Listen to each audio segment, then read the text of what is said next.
076125111 atau di 081176739991.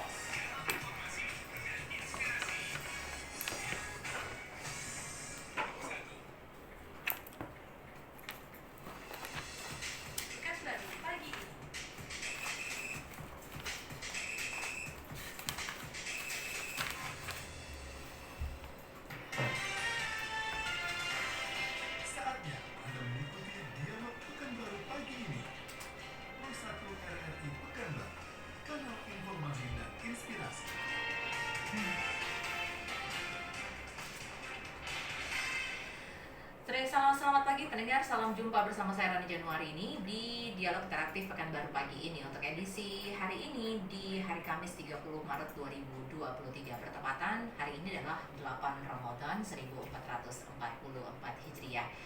Untuk Anda nanti yang ingin bertanya ya terkait dengan topik kita, topik yang akan kita bahas ya, pada pagi hari ini adalah penyaluran dan digitalisasi PKH atau Program Keluarga Harapan. Nah, Anda bisa menyampaikan nanti pendapat Anda di sesi kedua ya. Kita akan nanti ada beberapa sesi. Pada sesi pertama mungkin kita akan simak dulu yang disampaikan oleh narasumber kita pada pagi hari ini, dan nanti di sesi kedua kami buka line telepon di 06125111 atau di 081176739991. Dan kita juga disiarkan melalui Pro 1 RRI Pekanbaru 99,1 atau juga di frekuensi yang berbeda di wilayah Anda pendengar, dan juga di streaming di RRI Playgo. Anda juga bisa menyimak di aplikasi mobile kami ya di RRI Playgo dan streaming di rri.go.id atau juga di YouTube channel RRI Pekanbaru. Baik, kita akan perkenalkan terlebih dahulu narasumber kita. Ada dua narasumber kita yang hadir di studio program 1 RRI Pekanbaru, yaitu koordinator PKH atau Program Keluarga Harapan Pekanbaru, ada Bapak Jasman Esos. Selamat pagi Pak Jasman. Selamat pagi. Kabar baik Pak Jasman? Alhamdulillah. Alhamdulillah. Mungkin bisa didekatkan sedikit nanti mic-nya ya Pak ya, agar bisa terdengar dengan baik. Dan juga ada pendamping PKH atau Program Keluarga Harapan kita dari Kecamatan Senapelan, ada Bapak Adrianto SE. Selamat pagi Pak Adrianto. Ya, selamat pagi Ibu Rani. Kabar baik Pak Adrianto? Alhamdulillah, kabar baik selalu. Alhamdulillah. Bajunya cerah-cerah ini ya. Sesuai dengan hari kita hari ini juga cerah ya. Ya. Baik, kita mungkin akan membahas 1 jam ke depan hingga jelang pukul 9 waktu Indonesia Barat terkait dengan penyaluran dan digitalisasi PKH. Tadi sudah kita mulai pada opini publik, yaitu di Halo Pro 1 ya. Banyak sekali harapan-harapan yang disampaikan oleh masyarakat dan hampir semuanya sama ya untuk program ini. Tapi sebelumnya kita akan perkenalkan terlebih dahulu. Sebenarnya penyaluran dan digitalisasi PKH ini program seperti apa ini Pak Jasman? Bisa dijelaskan kepada pendengar kita, silakan. Ya, terima kasih Mbak Rani.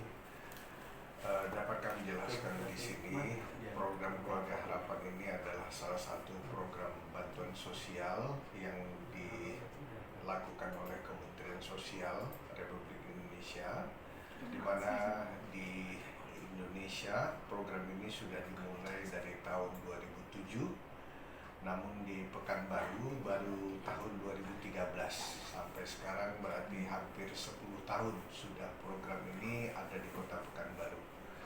Nah, program ini sebenarnya adalah salah satu tujuannya adalah untuk meningkatkan taraf hidup masyarakat, dan kemudian juga salah satu tujuannya adalah untuk memutus rantai kemiskinan. Jadi artinya keluarga miskin itu tidak melahirkan keluarga miskin baru. Di situ letak daripada urgensi daripada program PKH ini di Kementerian Sosial. Nah, dalam hal ini program dari PKH ini adalah bagaimana meningkatkan pendidikan dan kesehatan bagi keluarga miskin tersebut sehingga mereka bisa keluar daripada kemiskinan itu. Jadi di PKH itu ada tiga kategori, yaitu kategorinya adalah kategori kesehatan. Itu ada ibu hamil dan anak balita serta anak usia dini, dan kemudian ada komponen pendidikan, yaitu komponen ini adalah anak SD, SMP, SMA, dan komponen yang ketiga adalah komponen kesejahteraan sosial, yaitu lansia dan disabilitas. Dan masing-masing komponen ini itu ada bantuannya, ya. Jadi untuk bantuan bagi komponen kesehatan tadi, bagi anak balita, ibu hamil, dan juga anak usia dini, ini besar bantuannya kalau tahun sekarang itu berjumlah 3 juta rupiah per tahun, ya. Jadi dalam 1 tahun program ini ada 4 tahap per triwulan berarti akan disalurkan. Dan kemudian untuk komponen daripada pendidikan tadi, SD itu 900.000 per tahun, kemudian SMP itu 1.500.000, dan kemudian SMA 2 juta. Dan komponen untuk kesejahteraan sosial itu untuk disabilitas dan lansia tadi, jumlah bantuannya 2.500.000 per tahun. Nah, dalam program ini salah satunya adalah bagaimana segera KPM tadi bisa exit atau keluar atau graduasi namanya dalam program Keluarga Harapan. Saya kira itu. Oke, itu dia. Jadi program Keluarga Harapan yang dari 2013 ya Pak ya sampai sekarang di Kota Pekanbaru juga sudah dilaksanakan begitu ya. Baik, nah ini tadi tujuan ada beberapa tujuan yang sudah Pak Jasman katakan tadi. Berarti ini bukan untuk keluarga dan beberapa kategori. Untuk kategori-kategori itu apakah ini yang memang dari segi kehidupan yang mungkin istilahnya miskin atau seperti apa ini Pak Jasman? Ya. Jadi sumber data daripada program Keluarga Harapan ini adalah sumber datanya adalah DTKS, data terpadu kesejahteraan sosial, di mana dalam data tadi ada tingkatan-tingkatan, ya. Jadi dalam data DTKS tadi ada desil 1 yaitu keluarga sangat miskin, itulah dia di PKH tadi. Kemudian ada desil 2 keluarga hampir miskin, dan kemudian ada keluarga miskin, dan juga ada desil 4 namanya keluarga sejahtera.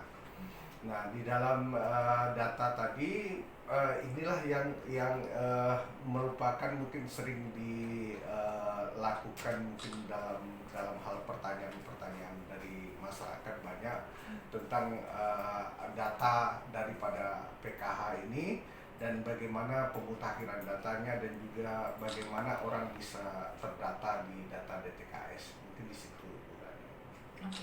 Data kita perlu dari mana nih Pak Jasman? Data DTKS ini saat sekarang ini adalah kalau dulu didata oleh BPS mulai tahun 2020 kemarin, itu data ini sudah diserahkan untuk pemutakhirannya melalui muskel di kelurahan. Jadi artinya untuk menentukan keluarga miskin di setiap kelurahan itu sebenarnya kalau di Pekanbaru ya, kalau di kabupaten itu desa itu ada musyawarah kelurahan kalau di kota namanya, sehingga inilah yang dilakukan sebagai ajang untuk memutakhirkan data. Kalau ada orang miskin yang ada di dalam data tersebut kehidupannya sudah sejahtera, dikeluarkan dari data. Mungkin ada orang yang belum masuk dalam data, dimasukkan ke dalam data. Oke, jadi dulu BPS, sekarang juga melalui kelurahan. Muskel. Baik, untuk tahun ini seperti apa nih penyaluran? Apakah sudah disalurkan atau mungkin masih dalam pemutakhiran data? Untuk tahun 2023, alhamdulillah sudah penyaluran saat ini tahap 1. Ya, semester pertama ya. Semester pertama bulan Maret ini kebetulan sudah disalurkan tahap 1 tahun 2023. Untuk Kota Pekanbaru itu jumlah penerima PKH-nya adalah 11.663. KK ya, ini KK ya Bu Rani ya. Jadi itulah yang sudah kita lakukan, dan penyaluran kita ini sekarang ini melalui Himbara, Himpunan Bank Negara di Kota Pekanbaru. Kebetulan bank yang dipakai adalah Bank BRI, dan kemudian mereka ini diberikan rekening, kemudian ATM atau kartu keluarga sejahtera, kemudian bantuan tersebut langsung ditransfer oleh Kementerian Sosial di dalam rekening tersebut, sehingga KPM bisa mengambilnya itu melalui ATM ataupun langsung ke teller bank ataupun mungkin melalui agen-agen briling yang ada di Kota Pekanbaru. Oke, baik. Jadi bukan langsung dari misalnya dari dinas sosial atau dari PKH sendiri langsung begitu ya, tidak ya Pak ya? Berarti Ya. ada bank Ada. negara yang Ya. ditunjuk Ya. ya untuk penyaluran tersebut ya, PKH tersebut. Baik, dari tahun ke tahun ini 2001, dari 2001 lah kita bilang dulu, atau yang masa COVID yang memang lumayan besar terjadi di Provinsi Riau Kota Pekanbaru khususnya. Ini seperti apa nih Pak perkembangannya sampai sekarang ini? Memang data kita ini sebenarnya selalu fluktuatif ya, mungkin dari tahap ke tahap, dari tahun ke tahun penerima PKH ini mengalami ada turun ada naiknya. Kemudian ini dikarenakan memang ini tergantung kepada jumlah keluarga miskin yang bisa di PKH ini. Nah, di tahun COVID kemarin, khusus 2019 sampai 2020, memang kami PKH sendiri merasakan sekali bahwa banyak orang tersebut setelah dilakukan pendataan, mungkin ada bantuan-bantuan COVID dari Pemko, mungkin juga dari Pemprov dan segala macam, itu khusus untuk penerima PKH itu tidak dimasukkan dalam bantuan itu karena sudah terdata di data DTKS. Jadi khusus untuk pendataan Pemko dan pendataan dari Pemprov itu tidak mengakomodir KPM atau yang namanya ini sebenarnya penerima bantuan ini namanya KPM, Bu Rani, keluarga penerima manfaat dari keluarga harapan, sehingga mereka ini tidak didata dalam penerima COVID tersebut. Cuma memang di masa COVID inilah menjadi booming bantuan ini dikarenakan banyak yang sudah mulai tahu bahwa mereka ternyata tidak masuk dalam data DTKS tersebut. Makanya kami selalu mendapat masukan, mendapat usulan dan juga mungkin kritikan tentang bagaimana orang bisa masuk menjadi peserta PKH. Dapat saya jelaskan mungkin di sini sebagai ajang sosialisasi dan edukasi juga bagi keseluruhan bahwa PKH itu sebenarnya tidak bisa mendaftar. Jadi yang bisa mendaftar itu masuk dalam data DTKS. Berarti misalnya saya yang berhak mendapatkan tidak Ya. bisa mendaftar? Tidak bisa mendaftar masuk PKH. Sedangkan saya setiap hari itu boleh dikatakan pada zaman COVID kemarin itu hampir 100 atau 50 orang datang ke kantor untuk meminta masuk PKH. Jadi yang punya wewenang adalah? Yang punya wewenang adalah sebenarnya adalah melalui tadi muskel kelurahan tadi memasukkannya. Tapi artinya PKH tersebut tidak mendaftar, tetapi mendaftarnya itu masuk data DTKS. Nah, ketika mereka masuk data DTKS, desil 1 menjadi keluarga sangat miskin, mereka otomatis mendapat PKH, mendapatkan bantuan BPNT kalau dulu namanya bantuan pangan non tunai, kalau sekarang ini bantuan sembako namanya, kemudian ada bantuan kartu Indonesia Sehat, kemudian ada bantuan kartu Indonesia Pintar. Jadi jenis bantuan ini tergantung kepada desilnya di dalam DTKS tadi. Jadi ketika mereka itu didata di DTKS kemudian masuk di desil 1, otomatis dia akan mendapatkan PKH dan bantuan-bantuan lainnya. Tapi kalau dia masuk data DTKS tidak pada desil 1, itu hanya tidak mendapatkan PKH tapi mendapatkan bantuan sembako dan bantuan-bantuan lainnya. Sesuai dengan kategori yang tadi Bapak katakan tadi ya, ada yang sangat miskin, ada yang hampir miskin ya, dan sejahtera. Sejahtera, berarti berbeda-beda ya, berbeda-beda untuk kategori penerimaannya seperti itu ya. Baik, kita mau tahu juga syarat dan ketentuan ya untuk penerima PKH ini bersama dengan pendamping PKH Kecamatan Sinaplan Pak Adrianto SE. Pak Adrianto, tugas sebelum saya tanya ke yang tadi, atau tugas atau peran dari petugas ini seperti apa Pak Adrianto? Karena ini kan katanya peran dari banyak dari tadi kelurahan ya, seperti RT RW begitu ya Pak Jasmani. Nah kalau untuk petugas dari PKH ini seperti apa nih peran ini Pak Adrianto? Baik, terima kasih Bu Rani. Yang pertama sekali kami sebut diri kami sebagai pendamping sosial, Bu Rani. Pendamping sosial program Keluarga Harapan, di mana kami punya tugas yaitu memberikan bimbingan dan dampingan kepada peserta PKH tadi. Jadi peserta PKH tadi sebagaimana yang disebutkan oleh Bapak Jasman kami sebut dengan KPM, Keluarga Penerima Manfaat. Nah, mereka mendapatkan bantuan yang telah ditetapkan sebagaimana komponen-komponen yang dimiliki mereka. Bantuan yang didapati mereka itu berbeda-beda semuanya, tidak sama. Kalau mereka punya komponen pendidikan, punya lagi komponen kesehatan, tentu lebih banyak daripada yang punya komponen satu saja gitu. Nah, lalu tugas kami sehari-hari yaitu yang pertama sekali rohnya PKH itu kami memberikan bimbingan dalam kegiatan namanya pertemuan peningkatan kemampuan keluarga. Sekali dalam sebulan kami melaksanakan pertemuan dengan mereka yang penerima PKH ini. Ya, yang kami laksanakan biasanya pendamping itu dari rumah ke rumah. Sekaligus dari rumah ke rumah itu kami bisa melihat kondisi sosial ekonomi daripada KPM itu tersebut. Terjun langsung berarti ya? Iya betul, terjun langsung. Dan di lapangan apabila kami menemukan keluarga penerima manfaat itu ekonominya atau sosial ekonominya sudah mengarah sejahtera, maka kami harus keluarkan mereka dari peserta PKH ini. Jadi artinya KPM PKH ini adalah orang-orang yang betul-betul berhak dan memenuhi syarat untuk menerima PKH. Kalau seandainya masih ada, maka itu tugas kami selaku pendamping sosial PKH untuk bisa menggraduasinya, mengeluarkan dia dari peserta penerima bantuan. Tentu dia tidak berhak kalau seandainya dia sudah sejahtera atau mampu. Itu baru tugas utama kami, yaitu memberikan kegiatan yang kami sebut dengan pertemuan peningkatan kemampuan keluarga sekali dalam sebulan. Di sisi lain, data yang diberikan oleh Kementerian Sosial itu kepada kami selalu update datanya. Kami punya aplikasi dalam setiap pendamping itu, maka kalau seandainya terjadi perubahan-perubahan data, maka kita update datanya. Apa perubahan data itu? Kalau dulu kita masih secara manual, kalau sekarang sudah digitalisasi kan. Secara manual dahulu itu setiap terjadi perubahan komponen pendidikan kita input ke dalam komponen pendidikannya.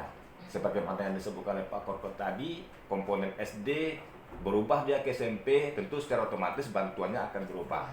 Tetapi di zaman digitalisasi ini kami tidak lagi menginput komponen-komponen pendidikan itu. Sekarang saya sudah berubah secara sistem ya. Berubah secara sistem di mana DTKS akan membaca KPM-KPM yang komponen pendidikannya itu melalui data Dinas Pendidikan, yaitu Dapodik. Nah, secara otomatis DTKS yang sinkron dengan Dapodik tersebut akan bisa membaca pendidikan siswa dan bantuannya akan bisa disesuaikan dengan komponen-komponen pendidikan tersebut. Nah, inilah kira-kira digitalisasinya di tahun 2023 ini kita tidak lagi menggunakan sistem-sistem yang terdahulu. Sistem terdahulu kita menggunakan EPKH namanya. Kami ketik secara manual itu dalam rangka kegiatan pemutakhiran data. Nah, untuk memastikan mereka ini memenuhi syarat, maka dulunya kami datang ke sekolah itu. Datang ke sekolah, betul nggak anak-anak peserta PKH ini sekolah? Kalau dia tidak sekolah, maka kami harus bimbing bagaimana supaya orang tua tetap menyekolahkan anaknya minimal sampai SMA. Jadi ada semboyan Kementerian Sosial itu, anak Indonesia harus sehat dan pintar. Nah, ini moto kami. Harus sehat itu kami harus bisa memberikan penyuluhan kepada keluarga penerima manfaat yang punya anak balita di komponen kesehatan itu, minimal bawalah anaknya ke posyandu agar tidak terjadi gizi buruk dan permasalahan-permasalahan kesehatan lainnya. Yang pintar tadi, bagaimana supaya KPM ini anak-anaknya harus sekolah. Jangan sampai ada anak PKH yang tidak sekolah gitu kan. Nah, jadi inilah tupoksi kami di lapangan untuk keluarga penerima manfaat ini di suatu saat nanti mereka harus keluar dari lingkar kemiskinan. Nah, tugas kami itu merubah pola pikir, merubah mindsetnya. Jangan mau menerima bantuan terus gitu. Nah, inilah tugas kami di lapangan yang salah satunya yang lebih eratnya itu melaksanakan pertemuan peningkatan kemampuan keluarga yang bersentuhan langsung dengan KPM. Apapun permasalahan yang dialami mereka selalu mengeluhkan itu kepada kami dan kami siap untuk menindaklanjuti permasalahan-permasalahan sosial yang dihadapi oleh keluarga PKH ini. Gitu Berapa bulan sekali itu Pak dilakukan pertemuan dengan penerima PKH? Satu kali dalam sebulan. Satu kali dalam sebulan, bergantian dari rumah ke rumah. Dan mereka dibentuk dalam kelompok. Ada kelompok PKH-nya. Seperti saya sendiri itu keluarga yang saya dampingi 218 keluarga. 218. Ya. Kecamatan Sinaplan. Sekecamatan Sinaplan itu bertumpu di 6 kelurahan itu. Nah, dari 218 keluarga ini kita bagi satu kelompok. Ada 12 kelompok saya. Satu kelompok itu rata-rata 20 sampai 25. Ada juga yang di bawah 20-18, ya, itu mendekati angka 20 sampai 25. Nah, satu kelompok 25 orang itulah yang kita laksanakan pertemuan dengan sistem materi yang telah disiapkan. Kita punya materi. Materi itu ada modul-modul yang disiapkan oleh Kementerian Sosial itu untuk merubah pola pikir mereka dan juga mengajarkan kepada mereka tentang arti kehidupan yang sebenarnya. Begitu, Bu Rani. Baik. Tadi saya menarik kata Pak Adrianto bahwa mengukur kesejahteraan masyarakat begitu ya. Seperti apa mungkin tolak ukur dari kesejahteraan masyarakat yang mungkin setelah mereka sejahtera mereka akan dihilangkan dari program PKH ini. Seperti apa nih Pak Jasman? Jasman Pak Adrianto. Pak Adrianto mungkin lebih dahulu karena Pak Adrianto di lapangan ya. Di lapangan. Kadang-kadang kita melihat tolak ukurnya itu dari konsep batin yang pertama sekali, Bu Rani. Dari mana konsep batin itu? Kadang-kadang kalau mereka sudah merasa kehidupannya sudah sejahtera, makan sudah bisa mandiri, kesehatan sudah bisa mandiri, kemudian mereka sudah bisa bersedekah dan memiliki harta inventaris semuanya, itu sudah menunjukkan bukti-bukti mereka itu sudah sejahtera. Oh, bukan udah beli mobil ya? Atau Salah satunya bisa di situ. Salah satunya ya, Bu Rani. Ya. Kadang-kadang kalau sudah mampu beli mobil itu secara otomatis sudah menunjukkan ciri-cirinya. Gitu. Motor maksud saya tadi Ya. sebenarnya. Tadi itu tadi ya konsepnya tadi seperti itu begitu ya. Oke, baik. Baik, jadi memang ini pasti kalau kita di lapangan pasti mempunyai kendala-kendala yang dihadapi. Ini seperti apa kendala-kendala yang dihadapi ini Pak Adrianto? Ya, ada juga kendala yang kami hadapi. Salah satunya adalah permasalahan daripada keluarga penerima manfaat itu sendiri yang mungkin tidak tertib dalam administrasi kependudukan. Ketika KPM itu tidak tertib dalam administrasi kependudukan, misalnya mereka punya NIK, kemudian mereka punya kartu keluarga yang tidak sinkron dengan Dukcapil, maka itu bantuannya nggak masuk.